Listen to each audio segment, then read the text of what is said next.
আমি শুধু একটা কারণে আসছি, সে জামাত ইসলামকে অন্তর উজাড় করে ধন্যবাদ দেওয়ার জন্য। একটা অসাধ্য সাধন করেছে এবং এমন একটা কাজ করেছে, সব কাজের জন্য মানুষ ইতিহাসে অমর হয় না, কোন কোন কাজের জন্য হয়। এই কোন কোন কাজটা হলো যে জুলাই বিপ্লবের পরে যেটা আমরা সবাই চাচ্ছি, এখনো চাচ্ছে, যে শহীদদের একটা পূর্ণাঙ্গ তালিকা করেন, শহীদদের একটা এনসাইক্লোপিডিয়া করেন, শহীদদের একটা কোষ করেন, শহীদ কোষ, জুলাই বিপ্লব শহীদ কোষ। বুঝই শরৎচন্দ্রের বিখ্যাত বই শ্রীকান্তের একটা গল্প আছে যে বাঘ ঢুকেছে বাড়িতে, সবাই বলতেছে সরকি লাও, বন্দুক লাও। এখন লেখক বলতেছে যে লাও তো বটে, কিন্তু বাঘটা তো উঠানের মাঝখানে বসে, ঘরেতে বেরোবো কেমনি? আমাদের অবস্থা হচ্ছে সেই লাও তো বটে কিন্তু কেউ আনে না, সবাই খালি বাণী দেন।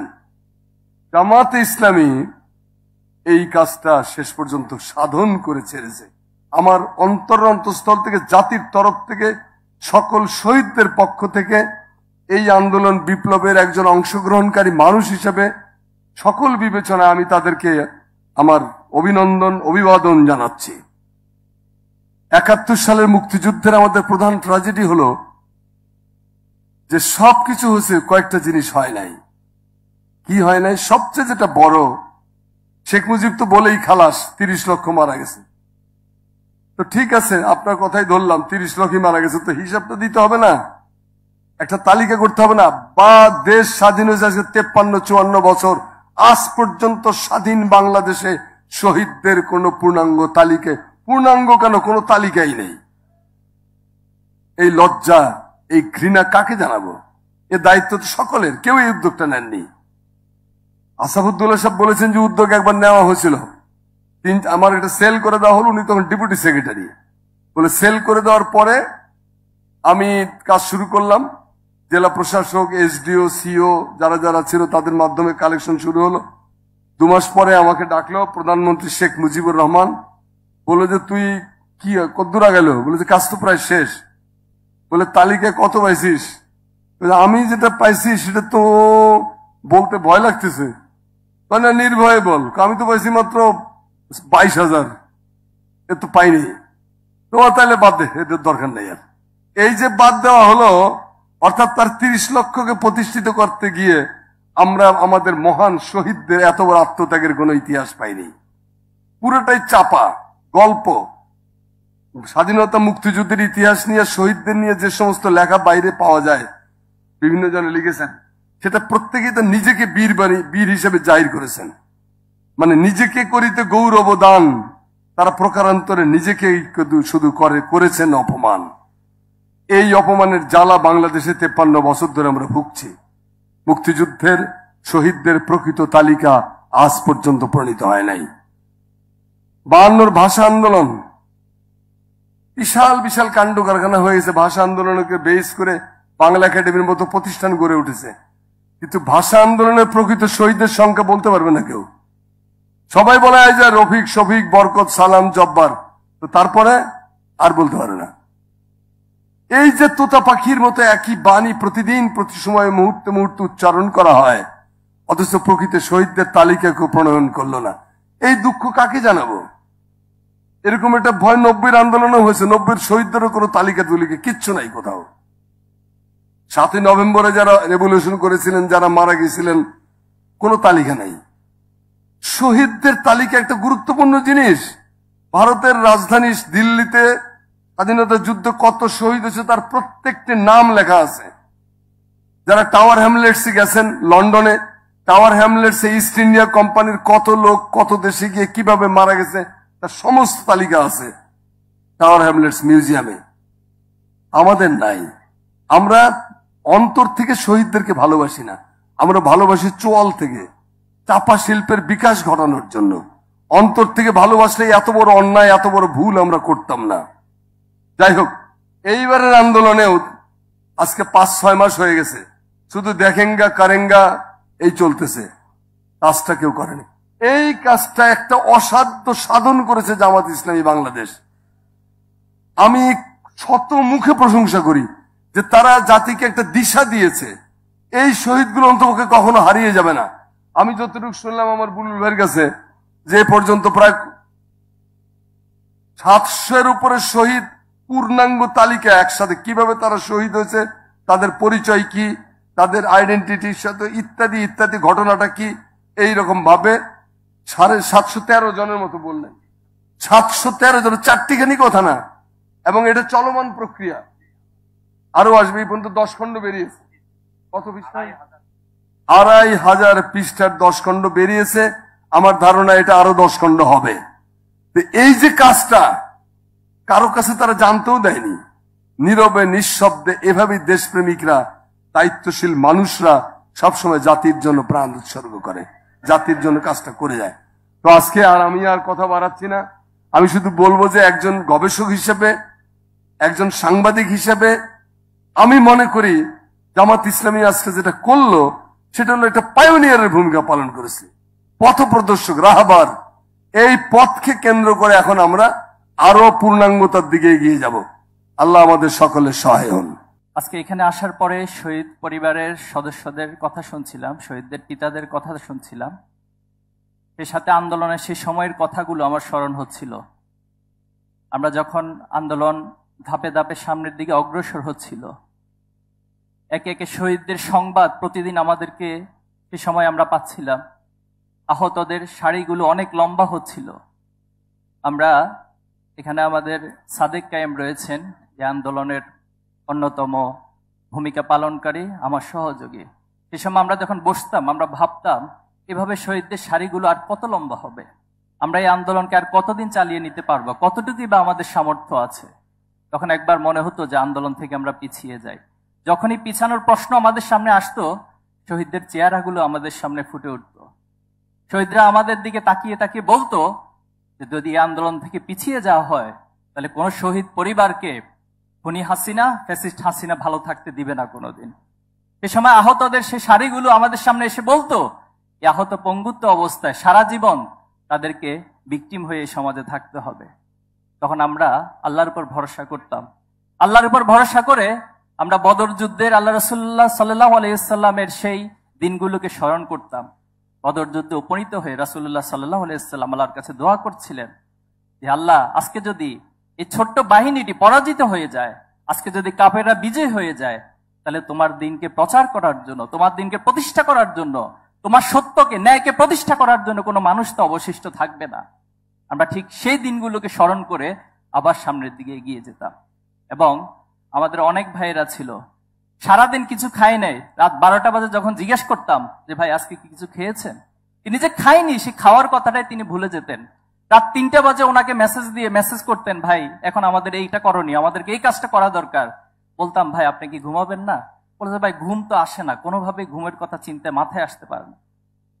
আজকে সেই ত্যাগ, সেই কোরবানি, সেই রক্তের উপরে এদিনে আমরা এসে দাঁড়িয়েছি। আজকে শহীদ পরিবারের পক্ষ থেকে আমাদেরকে শুনতে হয় যে আমরা কার কাছে যাব, কার কাছে বিচার চাইব। আমি এখানে রাজনৈতিক নেতৃবৃন্দরা রয়েছেন, সবিনয় অনুরোধ করব, আপনাদের কোনো কথা, কোনো কাজে যদি জুলাই বিপ্লবের স্পিরিট বিনষ্ট হয়, তাহলে আগামী দিন আপনাদেরকেও ছাত্র জনতা কাঠগড়ায় দাঁড় করাবে। এবং আজকে যারা রক্তের উপরে চেয়ারগুলোতে বসে আছেন, বাংলাদেশকে পরিচালনা করছেন, তাদের উদ্দেশ্যে সবিনয় বলতে চাই, এই চেয়ারগুলো সাধারণ কোনো কার্পেটের উপরে বসে নাই, কোনো ফ্লোরের উপরে বসে নাই, শহীদদের রক্তের স্তূপের উপর বসে আছেন আপনারা। যারা বিচার করতে পারবেন না, যদি অপারগতা প্রকাশ করেন, তাহলে জাতির কাছে ক্ষমা চেয়ে এখনই সেই চেয়ারগুলো থেকে নেমে যান। কিন্তু এই চেয়ারগুলোতে বসে ফ্যাসিবাদকে পুনর্বাসন করবেন, এটা আমরা কখনো মেনে নিব না। আমরা নিজেদেরকে শহীদের প্রজন্ম মনে করি। আমরা নিজেদেরকে সেই সময় প্রত্যেক দিন রাতে ঘুমোতে যাওয়ার আগে মনে করতাম, আজকে দিনটাই আমাদের জন্য শেষ রাত। যেদিন বাসা থেকে বের হতাম, সেদিন আমরা এই চিন্তা, এই নিয়ত করে বের হতাম, আজকে দিনটাই হয়তো বাসায় বের হওয়ার আমার জন্য শেষ দিন। তাহলে আপনারা আমাদেরকে কিসের ভয় দেখান? আমরা তো অলরেডি নিজেদেরকে শহীদ মনে করি, শহীদের রক্ত এখন আমাদের গায়ে লেগে আছে। এজন্য আমি সবার কাছে দায়িত্বশীল, যারা দায়িত্বশীলতার জায়গায় রয়েছেন, এই শহীদের রক্তগুলোকে, শহীদের চাওয়া পাওয়াকে ফিল করে আপনারা দেশকে পরিচালনা করেন। ছাত্র জনতা আমরা সকলে আপনাদেরকে সহযোগিতা করব, কিন্তু এর ভিন্ন কোনো চিন্তা করলে আমরা আপনাদেরকে ক্ষমা করব না। এই প্রজন্মের ফ্যাসিস্ট হাসিনার যে পরিণতি ঘটিয়েছে, আপনাদেরও ঠিক একই পরিণতি ঘটাবে ইনশাআল্লাহ। আমি শহীদ পরিবারের কাছে ক্ষমা চাচ্ছি। আপনাদের জন্য আমাদের অনেক কিছু করার রয়েছে। আবার পাশাপাশি এই আশাবাদ এবং স্বপ্ন প্রত্যাশা ব্যক্ত করছি যে আমরা বেঁচে থাকতে শহীদের যে চাওয়া পাওয়া, শহীদের যে স্পিরিট, ইনশাল্লাহ সেটা বাংলার জমিন অবশ্যই প্রতিষ্ঠিত হবে। আগামী দিনে অবশ্যই প্রত্যেক শহীদের, প্রত্যেক গণহত্যার বিচার অবশ্যই সংগঠিত হবে ইনশাআল্লাহ। সেই সাথে যে স্বপ্নের বাংলাদেশ আমরা দেখছি, ন্যায় এবং ইনসাফের বাংলাদেশ, সেই বাংলাদেশ অবশ্যই আপনাদের হাত ধরে, আমাদের সবার হাত ধরে ফ্যাসিবাদ মুক্ত সবার বাংলাদেশ, স্বপ্নের বাংলাদেশ, সমৃদ্ধ বাংলাদেশ গড়ে উঠবে ইনশাআল্লাহ। আসসালামু আলাইকুম ওয়া রাহমাতুল্লাহ। আমাদের দেশে হবে সেই ছেলে কবে কথায় না বড় হয়ে কাজে বড় হবে। এখন থেকে 200 বছর আগে এই বাংলার মনের কথা বলেছিল কুসুম কুমারী দাস। 200 বছর পরে বাংলার যে আশা আকাঙ্ক্ষা, সেই আশা আকাঙ্ক্ষা প্রতিফলন ঘটিয়েছে জামাতে ইসলাম। যে কাজ অন্যরা কেউ করে নাই, সেই কাজ আজকে জামাতে ইসলামী করেছে। আজকে শহীদের যে স্মৃতি, সেই স্মৃতির বই রচনা করা উচিত ছিল সরকারের, অন্য বড় দলের। তাদের পাশে দাঁড়ানোর কথা ছিল অন্যান্যদের, কিন্তু সেই কাজটা তারা করে নাই। শুধু তাই না, বাংলাদেশে যদি অসাম্প্রদায়িকতার নামে, সেকুলারিজমের নামে বহু ভণ্ডামি দেখেছি, কিন্তু বাস্তবতা হচ্ছে জামাত ইসলাম যে কার্যক্রম করেছে তার কাজ প্রমাণ করে যে একমাত্র বাংলাদেশ জামাত ইসলামই বাংলাদেশের একমাত্র অসাম্প্রদায়িক দল, সেটা তারা প্রমাণ করেছে। শুধু আজকে না, অতীতে আমরা দেখেছি বাংলাদেশের উত্তরবঙ্গে হিন্দু তীর্থযাত্রীরা জলে ডুবে মারা গেছে। তাদেরকে আমরা জানার আগেই তারা তাদেরকে সাহায্যের হাত বাড়িয়ে দিয়েছে, তাদেরকে সেই ব্যবস্থা করেছে। আজকে আমাদের এই দেশে রাজনীতির কথা শুনলে মানুষের মধ্যে এই করে যে রাজনীতি করেন না। বাংলাদেশের মানুষ সেবক চায় এবং জামাত ইসলামী জনগণের সেবক হিসেবে সেই কাজগুলো করছে। প্রচলিত ধারার যে রাজনীতি, সেই রাজনীতি মানুষ এখন চায় না। এখন মানুষ উদ্গ্রীব হয়ে আছে যে এই দেশ সব সংগঠনকে দেখেছে, এই দেশের আলেম ওলেমাদের দ্বারা, ধার্মিক লোকদের দ্বারা এই দেশ একবার দেশ পরিচালনা হোক, সেইটা চায়। এবং আমরা চাই যে আগামী দিনে জামাত ইসলামের নেতৃত্বে এই দেশ পরিচালিত হবে। রাজনৈতিক ক্ষমতা না, তারা দেশের সেবা করে ইতিমধ্যে প্রমাণ করেছে যে দেশের জনগণের আমরা সেবা করতে চাই এবং সেবা করে। ক্ষমতা তাদের কাছে বড় চাওয়া না, সেটা অলরেডি জামাত ইসলাম প্রমাণ করে দিয়েছে। এবং এই দেশ, স্বামী প্রণবানন্দ বলছে যে এটা হচ্ছে নীতি, আদর্শ এবং ধর্ম আধ্যাত্মিকতার দেশ। আমরা চাই এই দেশ ধার্মিক লোকদের দ্বারা পরিচালিত হোক, এই দেশ আধ্যাত্মিক লোকদের দ্বারা পরিচালিত হোক, তাহলে এই দেশ সৎ এবং আদর্শ মানুষ গড়ে উঠবে। আমরা জামাত ইসলামের আগে 2 জন মন্ত্রীকে দেখেছি যে তাদের বিরুদ্ধে নানান অভিযোগ থাকতে পারে, কিন্তু তাদের বিরুদ্ধে দুর্নীতির অভিযোগ আসে নাই। আমি আজকে আসার পথে একজন বলছিল যে একজন চোর, সে চোরও চায় না যে তার রুমের মধ্যে আরো 2টা চোর থাক, অসৎ লোক থাক, কারণ তার চুরি করার জিনিস যেন চুরি না হয়ে যায়। তো সেই কারণে বাংলাদেশের প্রতিটি মানুষ চায় যে একটা সৎ আদর্শ এবং সৃষ্টিকর্তার আইন দ্বারা এই দেশ পরিচালিত হবে, সেইটা চায় এবং আমরা সেই দিনের অপেক্ষায় আছি। ধন্যবাদ। আজকে যেই কাজটা এখানে হতে যাচ্ছে, এটা একটি রাষ্ট্রীয় কাজ, সরকারের করার কথা ছিল, করার দায়িত্ব তুলে নিয়েছে বাংলাদেশ জামাতে ইসলামী। 5ই আগস্ট শেখ হাসিনা, খুনি ফ্যাসিস্ট শেখ হাসিনা বাংলাদেশ ছেড়ে পালিয়ে যাওয়ার পর বাংলাদেশের বিভিন্ন অঞ্চলে অসহায় মানুষ, হিন্দু ধর্মাবলম্বী মানুষ যখন আতঙ্কে ছিল, নিরাপত্তার দায়িত্ব তুলে নিয়েছিল বাংলাদেশ জামাতে ইসলাম, যেটা রাষ্ট্রের করার কথা ছিল। তার পরবর্তীতে শুধু ঢাকা শহরে লোক দেখানো ডেকে আনা নয়, সারা বাংলাদেশের প্রত্যেকটা জেলায় খুঁজে খুঁজে শহীদ পরিবারদের বের করে তাদের পাশে দাঁড়ানো এবং আর্থিক সহায়তার দায়িত্ব তুলে নিয়েছিল বাংলাদেশ জামাতে ইসলামী, যেটিও একটি রাষ্ট্রীয় কাজ। ছাত্র সংগঠন ইসলামী ছাত্র শিবির শাহবাগের মতো জায়গায় একটি কক্ষের ভিতরে ইন্টারন্যাশনাল লেভেলে জুলাই আগস্টের শহীদদের স্মরণে একটা প্রদর্শনীর আয়োজন করলো। আমার দেখার সৌভাগ্য হয়েছিল। দায়িত্ব তুলে নিয়েছিল জামাত ইসলাম, ইসলামী ছাত্র শিবির। এই প্রত্যেকটা কাজের দায়িত্ব হওয়া উচিত ছিল রাষ্ট্রের, সরকারের। আমার আজ বলতে দ্বিধা নাই, যদি এই অন্তর্বর্তী সরকারের বদলে বাংলাদেশ জামাতে ইসলামকে দায়িত্ব দেওয়া হতো, এই ফ্যাসিস্ট শেখ হাসিনা এবং আওয়ামী লীগের গণহত্যার বিচার করতে, তাহলে বাংলাদেশ জামাত ইসলামী 6 মাসের মধ্যে বিচার করে দেখিয়ে দিত। অন্তর্বর্তী সরকার অত্যন্ত দুর্বল গতিতে আগাচ্ছে। আমি স্পষ্ট ভাষায় জানিয়ে দিতে চাই, বাংলার মাটিতে ওই ফ্যাসিস্ট শেখ হাসিনার বিচার হতে হবে এবং জনতার আদালতে তাকে ফাঁসি কাস্টে ঝুলাতে হবে। বাংলার মাটিতে ওই ভারতের আধিপত্যবাদ এবং আগ্রাসন আর মেনে নেওয়া হবে না ইনশাআল্লাহ। শহীদদের রক্তের কসম, শহীদ পরিবারদের অশ্রুর দাগ এখনো শুকায় নাই, রক্তের দাগ এখনো শুকায় নাই। বৈষম্যহীন আন্দোলনে যেই সামনের বাংলাদেশ আসছে, সেই বাংলাদেশে আওয়ামী লীগের অপরাধ নীতি চলবে না এবং আওয়ামী লীগকে আমরা নির্বাচনে আর দেখতে চাই না। সংগ্রামী সাথী এবং বন্ধুগণ, বক্তব্য দীর্ঘায়িত করব না। আজকে ফ্যাসিস্ট শেখ হাসিনার বাংলাদেশ ছেড়ে পলায়নের 6 মাস পূর্তি। পলায়ন উপলক্ষে উনি নাকি আজকে বক্তব্য দিবেন। আপনাদের বলে যেতে চাই, চোখ কান নাক সব খোলা রাখবেন।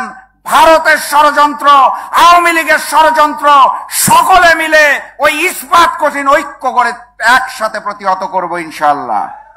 বাংলাদেশ জামাত ইসলামকে অসংখ্য ধন্যবাদ এবং অভিনন্দন জানিয়ে ভবিষ্যতেও এরকম রাষ্ট্রীয় দায়িত্ব কাঁধে তুলে নেওয়ার আহ্বান জানিয়ে আজকের মতো বিদায় নিচ্ছি।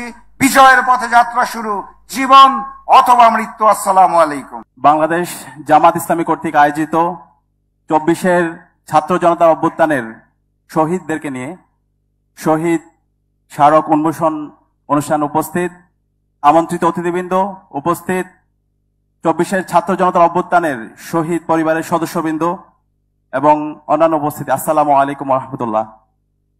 আজকের অনুষ্ঠানের শুরুতে গভীর শ্রদ্ধার সাথে স্মরণ করছি 24-এর ছাত্র জনতার অভ্যুত্থানের সকল শহীদদের, যাদের আত্মত্যাগের মাধ্যমে আজকে আমরা ফেসিবাদ মুক্ত বাংলাদেশ পেয়েছি। আল্লাহ পাক সুবহানাহু ওয়া তাআলা সকল শহীদদের জান্নাতুল ফেরদৌসের মেহমান হিসেবে কবুল করে নিক, আল্লাহুম্মা আমিন। প্রিয় উপস্থিতি, 24-এর ছাত্র জনতার অভ্যুত্থানের 5 জুন থেকে 36 জুলাই পর্যন্ত পলিসি মেকিং এবং মাঠ পর্যায়ে সমন্বয়ের সাথে আমরা যুক্ত ছিলাম। বিশেষ করে ইসলামী ছাত্র শিবিরের তৃণমূল থেকে কেন্দ্র পর্যন্ত সকল জনশক্তির এখানে যুক্ত ছিল। এর পাশাপাশি এদেশের সকল ছাত্র সংগঠন, রাজনৈতিক দলের নেতৃবৃন্দ, কৃষক, শ্রমিক, আপামর ছাত্র জনতার স্বতঃস্ফূর্ত বিস্ফোরণ ছিল আমাদের 24-এর ছাত্র জনতার অভ্যুত্থান। আমাদের 24-এর ছাত্র জনতার অভ্যুত্থানের আজকে অনেকে মাস্টার মাইন্ড সাজার চেষ্টা করছে, বিভিন্নভাবে বিভাজন করার চেষ্টা করছে। আমি আজকের এই প্রোগ্রাম থেকে দৃঢ়ভাবে ঘোষণা করছি, 24-এর ছাত্র জনতার অভ্যুত্থানের মাস্টার মাইন্ড হচ্ছে আমাদের শহীদেরা, আমাদের গাজীরা। আমাদের শহীদ এবং গাজীদের আত্মত্যাগের মাধ্যমে আজকে আমরা ফেসিবাদ মুক্ত বাংলাদেশ পেয়েছি। কিন্তু খুবই দুর্ভাগ্যের বিষয়, আজকে যাদের মাধ্যমে আজকে আমরা স্বাধীনতা পেয়েছি, যাদের আত্মত্যাগের মাধ্যমে আমরা ফেসিবাদ মুক্ত বাংলাদেশ পেয়েছি, তাদেরকে যেভাবে স্বীকৃতি দেওয়ার কথা ছিল, তাদেরকে নিয়ে যেভাবে সর্ব জায়গায় গৌরব করার কথা ছিল, আজকে আমরা তা করতে ব্যর্থ হয়েছি। আজকে শুধুমাত্র বাংলাদেশ জামাত ইসলামী আমরা দেখতে পেয়েছি দেশের প্রতিটি শহীদদের পরিবারের কাছে কাছে গিয়ে ওনাদের জায়গা থেকে সীমিত সামর্থ্যের সবটুকু দিয়ে ওনারা সহযোগিতা করার চেষ্টা করেছে। এবং 24-এর ছাত্র জনতা অভ্যুত্থান যখন চলছিল, প্রথম শহীদদের যে তালিকা প্রকাশ করা হয়, সেই তালিকাটা ইসলামী ছাত্র শিবিরের পক্ষ থেকে প্রকাশ করা হয়। 26 জুলাই স্টুডেন্টস এগেইনস্ট অপারেশন নামে একটি প্ল্যাটফর্ম থেকে আমরা প্রথম শহীদদের তালিকা প্রকাশ করি। প্রিয় উপস্থিতি, জামাত ইসলামী আজকে যে উদ্যোগ নিয়েছে, সে উদ্যোগটা আমরা বিশ্বাস করি রাষ্ট্র থেকে নেওয়া দরকার ছিল, কিন্তু আজকে 6 মাস যাওয়ার পরও রাষ্ট্র থেকে শহীদদেরকে নিয়ে দৃশ্যমান কোনো কাজ আমরা দেখতে পাইনি। পাশাপাশি বাংলাদেশে যে রাজনৈতিক সংগঠনগুলো আছে, তাদের থেকে যে পরিমাণ শহীদদেরকে নিয়ে কাজ করা দরকার ছিল, সে জায়গায় আমরা দৃশ্যমান কাজ দেখতে পাচ্ছি না। আমি সবাইকে আহ্বান করব, শহীদরা আমাদের প্রেরণার বাতিঘর, তাদের আত্মত্যাগের মাধ্যমে আজকে আমরা ফেসিবাদ বাংলাদেশ পেয়েছি। তাদেরকে নিয়ে আমরা যেন ক্রেডিটবাজি না করি, আমরা যেন তাদেরকে সর্বোচ্চ সম্মাননা দিই। রাষ্ট্রের জায়গা থেকে আমাদের শহীদদেরকে যেন সর্বোচ্চ সম্মাননা দেওয়া হয়, এবং আমাদের যারা আহত আছে, আমাদের যারা গাজী ভাইরা আছে, তাদের জন্য যথাযথ দায়িত্ব নেওয়া হয়। আল্লাহ পাক সুবহানাহু ওয়া তাআলা শহীদদের যেই রেখে যাওয়া অসমাপ্ত কাজ আছে, সেই অসমাপ্ত কাজ যেন আমরা আঞ্জাম দিতে পারি, সেই তৌফিক আমাদেরকে দান করুক। আসসালাম।